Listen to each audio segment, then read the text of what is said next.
Salut les gars et bienvenue au Gym L'Apogée pour vous donner un conseil de musculation aujourd'hui pour entraîner vos avant-bras. Souvent, on n'entraîne pas nos avant-bras au gym parce qu'on se dit que ce n'est pas une grosse masse musculaire, ça ne fera pas une grosse différence sur notre masse musculaire globale. Par contre, pour certaines choses dans la vie, c'est agréable d'avoir une bonne force de préhension. Et pour certaines personnes aussi, c'est le fun d'avoir quand même des avant-bras bien définis, d'avoir une bonne musculature à ce niveau-là.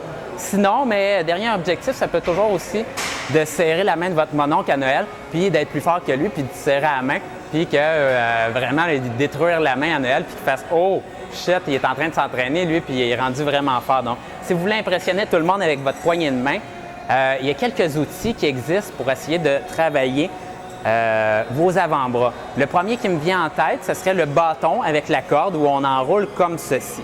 Mais à ce niveau-là, on travaille l'extension du poignet, on travaille l'extension ou la flexion du poignet, mais on ne travaille pas tant que ça la force de préhension. Et là, vous allez peut-être me dire, mais il y a un bidule qui existe, puisque plusieurs d'entre vous probablement ont ça à la maison, moi ça traîne chez nous aussi, des genres de poignées en plastique avec un spring où on peut serrer comme ceci. Par contre, avec ces poignées-là, le désavantage, c'est qu'on ne peut pas avoir une résistance variable, donc on ne peut pas progresser et essayer de mettre de plus en plus lourd. Et des fois, ils sont déjà trop difficiles pour vous pour commencer, puis que ça soit réaliste de vraiment vous entraîner avec ça. Donc, un bon truc que j'aimerais vous donner aujourd'hui, c'est de faire du deadlift, mais seulement avec une main. Et ce que vous allez faire, c'est mettre pesant. Là, il n'est pas très pesant, mais allez-y graduellement. Et au lieu d'utiliser deux mains pour soulever la barre comme d'habitude, ce qu'on va faire, c'est qu'on va utiliser une main à la fois. Et là, à ce moment-là, mon dos va avoir amplement la force pour soulever la barre. Par contre, l'élément limitatif, ça va être vraiment ma force de préhension pour être capable de soulever la barre.